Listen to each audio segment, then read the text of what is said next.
ओम शक्ति, जय माता की, जय मां नागेश्वरी। आज हम यहाँ पर आप सभी को नागपंचमी के दिन कलश आदि हम कैसे स्थापित करते हैं, श्रृंगार कैसे किया जाता है कलश का। यह नागपंचमी के दिन हम इसी प्रकार से कलश को सजाते हैं। माता का मुख बनाया जाता है इस पे और हल्दी कुमकुम आदि से टीका जाता है। तो यहाँ पे हम श्रावण का पहला सोमवार है तो माता का कलश और शिव जी का आदि बदल रहे हैं, कलश तो बदल रहे हैं। तो यहाँ पर आप देख सकते हैं कि हम इस प्रकार से कलश को सजा रहे हैं और इसमें क्या क्या डालते हैं कलश पूजा आदि में मैं विधियाँ इसमें बता दूंगा और इसमें कोई ज़्यादा कुछ ये नहीं है। तो यहाँ पे आप देख सकते हैं कि इस प्रकार से हमने जो है कि कलश को सजाए। लाल कुमकुम जो होता है, रोली लाल कुमकुम को पानी डाल के हमने यह माता का, यदि आपको नहीं आता है ऐसा बनाने तो आप जो 7 टीके 9 टीके 5 टीके कलश पे स्वास्तिक आदि बना के भी कलश स्थापित कर सकते हैं। हम इस प्रकार से किए हैं। तो कलश स्थापित करने के लिए आपको तांबे का कोई पात्र लेना हो, कलश लेना होगा। नहीं है तो आप मिट्टी का कलश भी ले सकते हैं। नागपंचमी के दिन मिट्टी का कलश और भी अच्छा होता है और उसे आपको लेना। और यहाँ पे ये देख सकते हैं कि हमने पीले धागे में हल्दी का मंगलसूत्र है। अगर पीला धागा नहीं है आपके पास, कॉटन आदि, तो आप जो कलेवा होता है कलेवा का भी बांध सकते हैं। और हल्दी की जो गांठ है वो गांठ का मंगलसूत्र बनाया जाता है नागपंचमी पूजा के लिए। नागपंचमी पूजा में विशेष करके हल्दी का उपयोग किया जाता है, उसमें कुमकुम थोड़ा लगता है। और हल्दी नाग पूजा में विशेष करके ज़्यादा से ज़्यादा उपयोग किया जाता है। कलश के अंदर हमने कुछ सिक्के, पीली कौड़ी आदि डाल दिए थे। उसमें कुशा भी डालेंगे, नीम की पत्ती। नाग देवी को नीम की पत्तियां बहुत प्रिय है, सभी देवियों को नीम की पत्तियां प्रिय हैं। नीम की पत्ती डालते हैं कलश में। उसमें जो नागपंचमी के दिन पूजा आदि का रहेगा, ये तो हमारा हमेशा कलश स्थापित रहता है माता का मंदिर में, तो उसका है। जब नागपंचमी के दिन कलश स्थापित प्रथम नया कलश बिठाते हैं तो इस प्रकार से श्रृंगार आदि करके कलश को, कलश के जो कलश का मुख होता है, मुख में धागा बांधना होता है, बांध सकते हैं। और फिर उसके बाद हल्दी की गांठ की मंगलसूत्र बना के ले लेना है, उसे गले में मंगलसूत्र डाला जाता है। फिर कलश के भीतर जल भर के उसमें 7 लवंग, 7 इलायची, अक्षत, दुर्वा यानी दूब, घास जो होती है गणेश जी को दुर्वा जो चढ़ाते हैं वो दूब होती है, दुर्वा दूब बोलते हैं। तो आप उसे लेके उसमें डालना है। और थोड़ी हल्दी की एक गांठ छोटी सी आप उसमें डाल सकते हैं कलश के अंदर। और गंगा या सप्त तीर्थों का जल हो, 7 नदियों का तीर्थ हो तो आप डाल दें, या संगम का हो या गंगा जल या जो भी हो उसमें डाल सकते हैं। और डाल के पानी उसमें जल भर करके ले लें। उसमें कुशा भी डाली जाएगी। ये हमने जो कलश में डाला है कौड़ियों की माला है, माता को कौड़ी की माला भी पसंद है। तो नहीं है तो उसका कोई ये नहीं, आपके पास कौड़ी है तो कौड़ी कलश में 1-2 कौड़ी भी डाल सकते हैं, कॉइन डाल सकते हैं। यहाँ पे हमने नाग का श्रृंगार करके, नाग एक है। यदि आपके पास इस प्रकार के नाग की प्रतिमा आदि नहीं है तो कोई बात नहीं, अगर मिल जाए तो आप छोटा सा भी नाग प्रतिमा कलश के सामने भी रख दें, अगर वो साइज का कलश में बिठाने लायक नहीं। क्योंकि हमने अपने हिसाब से कलश का साइज के हिसाब से नाग को बना के अपने से उसको सेट किए हुए हैं। तो यहाँ पे लगा दिए हैं। ये देखिए हल्दी कुमकुम से माता का श्रृंगार किए हैं, माता का मुख बनाए हैं। यदि आपको मुख बनाने आता है तो आप ऐसा मुख बना दें और अच्छा हो जाएगा। नहीं है तो आप स्वास्तिक बना के 5 या 7 9 टीके हल्दी कुमकुम के जो टीके होते हैं लगा दें। और उसके बाद नीम की पत्ती आदि इसमें डाल करके नीम की पत्ती, फिर उसके ऊपर नारियल रखा जाएगा। नारियल के ऊपर लाल कपड़ा या पीला कपड़ा लपेटा जाता है वस्त्र के रूप में, और उसके ऊपर कलेवे से बांध दिया जाता है, रक्षा सूत्र से कलेवे से बांधा जाता है।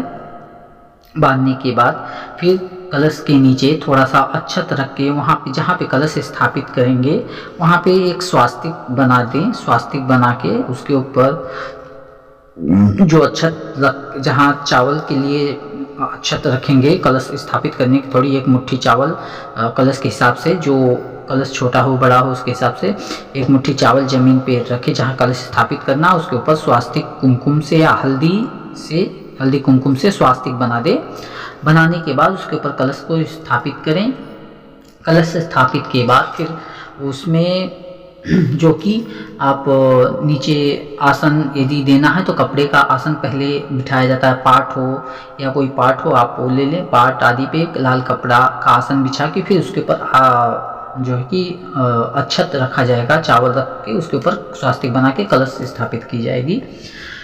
तो यहाँ पे आपको इस कलश आदि बिठा के हो जाने के बाद फिर आपको घी का दीपक प्रज्वलित करना है। दीपक प्रज्वलित करके आपको फिर आचमनी आदि करना है या जल अपने आप ऊपर छिड़कना है। फिर उसमें सभी हाथ में जल लेके अक्षत लेके आपको संकल्प करना है। यदि आता है संकल्प कर ले और उसमें वरुण देवता, कलश देवता, वरुण देवता, सप्तम तीर्थ के जो जल डाले रहते हैं, गंगा, गोदावरी, कृष्णा, कावेरी, मेढ़ा, नर्मदा, सरस्वती, जो भी सप्त नदियां हैं उनका आवाहन किया जाता है। उसमें ब्रह्मा, विष्णु, महेश समस्त देवी देवताओं का निवास कलश में हो जाता है।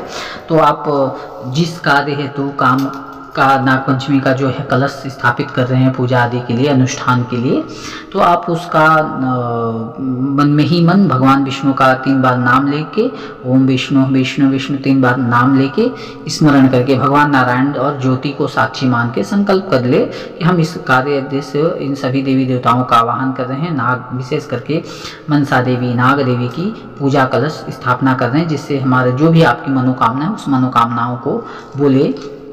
संतान सुख हो, संतान प्राप्ति के लिए धन, धान, शौक, समृद्धि, ऐश्वर्य आदि जो भी इच्छाएं आपकी हो, आप अपनी उन इच्छाओं के मुताबिक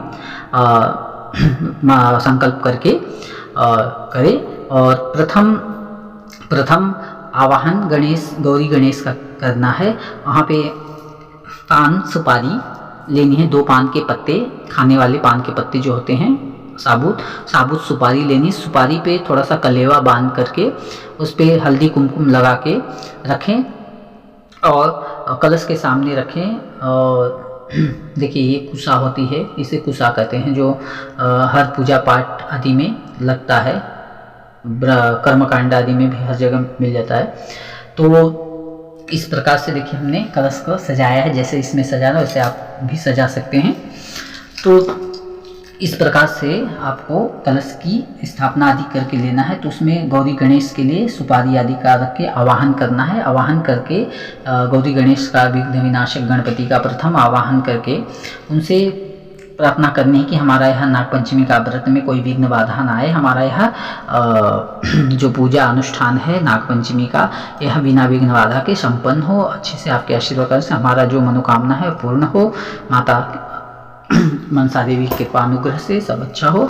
ऐसा करके गौरी गणेश का पूजन अर्चना होती है। धूप दीप दिखाएं, षोडशोपचार पूजन यदि आपको आता है तो करें, नहीं तो जो भी आपकी श्रद्धा भक्ति भाव से आपको जैसा भी आता है उन्हें उनके चरण स्पर्श कराना है, पाद्यम समर्पयामि, आसन आदि देना रहता है, सब कुछ रहता है। और षोडशोपचार पूजन में यदि आपको आता है तो आप उस प्रकार से करें, नहीं तो अपने भाषा में जैसे आपको आता है भक्ति भाव से माता को बुलाएं, बुला के उन्हें बैठने के लिए अक्षत जो होता है न्योता देते हैं कि जैसे कि आप हाथ में चावल लेके अक्षत लेके गौरी गणेश का आह्वान करेंगे, हे गौरी गणेश मैं आपका आह्वान करता हूँ, आप आइए यहाँ पधारिए, इस स्थान को ग्रहण करिए, इसके लिए मैं अक्षत आपको अर्पण करता हूँ। अक्षत वहाँ उस सुपारी पान पे छोड़ दें तो गौरी गणेश आते, फिर उनको आवाहन करके फिर उन्हें जो है कि आसन बैठने के लिए आसन अक्षत का या पुष्प का आसन तो दे सकते हैं।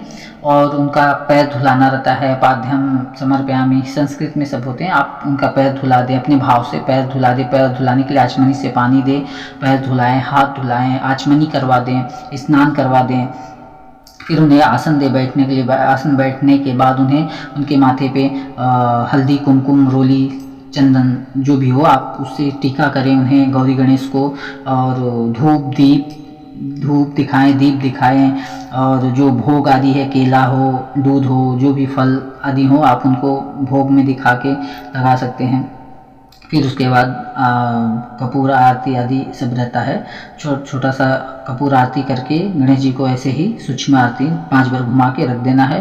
तो ये करने के बाद क्या होता है कि फिर आपको हाथ में अक्षत लेके जितने भी देवी देवता हैं कलश में समस्त आदि आपको नहीं पता है सभी देवी देवताओं का नाम, तो आप नाग देवी नाग देवता के साथ में समस्त देवी देवगणों का मैं आवाहन करता, ब्रह्मा विष्णु महेश से लेके समस्त देवी देवगण, स्थान देवता, ब्रह्मदेव, जो भी देवी देवता सभी का उनका विशेष करके नागराज और नागरानी की पूजा के लिए रहता, तो उनका भी नाम से होता है। तो इसमें आप यहाँ पे आवाहन करके उन्हें करें और आवाहन करके अक्षत कलश पे डाल दें। डालने के बाद जैसे गणेश जी की पूजा गौरी गणेश की हो, इसी प्रकार से आप माँ मनसा देवी और समस्त आवाहित देवी देवताओं का साथ में ही पूजा होता है, तो आप उसमें कर दें। सबका विधि विधान थोड़ा अलग होता है क्योंकि सभी को विधि विधान ऐसे नहीं है, तो हमने बहुत ही शॉर्टकट में मन से करना है। आपको अपने मन से जैसे श्रद्धा भक्ति बने आप उनका इस प्रकार से पूजन आदि अर्चना कर सकते हैं। सच्ची श्रद्धा भक्ति की हुई पूजा अर्चना को माता स्वीकार करती हैं मनसा देवी, और सभी मनोकामनाओं को पूर्ण करती हैं, सारे ग्रह उपद्रव शांत करती हैं, 9 ग्रह बाधा शांत करती हैं, और नाग दोष का परिहार करती हैं, संतान सौख्य प्रदान करती हैं, धन धान में वृद्धि होती है, कार्य व्यापार में वृद्धि होता है, बुरी दृष्टि बुरी शक्तियों से रक्षा करती हैं, भूत प्रेत पिशाच आदि बाधाओं से भी माता रक्षा करती हैं। अब नाग रक्षाकारी कवचों से कवचित करती हैं, नाग शक्ति से भक्तों का कल्याण करती हैं। तो इस प्रकार से आप उनकी पूजा अर्चना करें, फूल पुष्प आदि भी ले लें। और उस दिन आपके घर में कई पकवान भी बनते हैं नागपंचमी के दिन, तो उस दिन आप एक कटोरे में, कांसे का कटोरा है तो कांसे का चलेगा, अगर नहीं है तो जो भी है मिट्टी के कोई बर्तन है, 1-2 कटोरा लेना है, 2 छोटे छोटे कटोरे लेने हैं, उसमें केले छील के डालना है, और दूध और लावा दोनों नागराज और नागरानी को, नागदेव नाग देवी को वहाँ रखना है, उन्हें दूध पिलाने के लिए। और फिर उनका जो है ये भोग उसी में हो जाएगा। यदि आपने और भी कुछ व्यंजन अनुष्ठान घर में व्यंजन बनाए हैं खाने के लिए पूजा, तो उसका भी भोग नैवेद्य आदि उनको दिखाएं। सभी साथ में ही देवी देवता रहेंगे, तो नाग देवी नाग देवता की करें पूजा।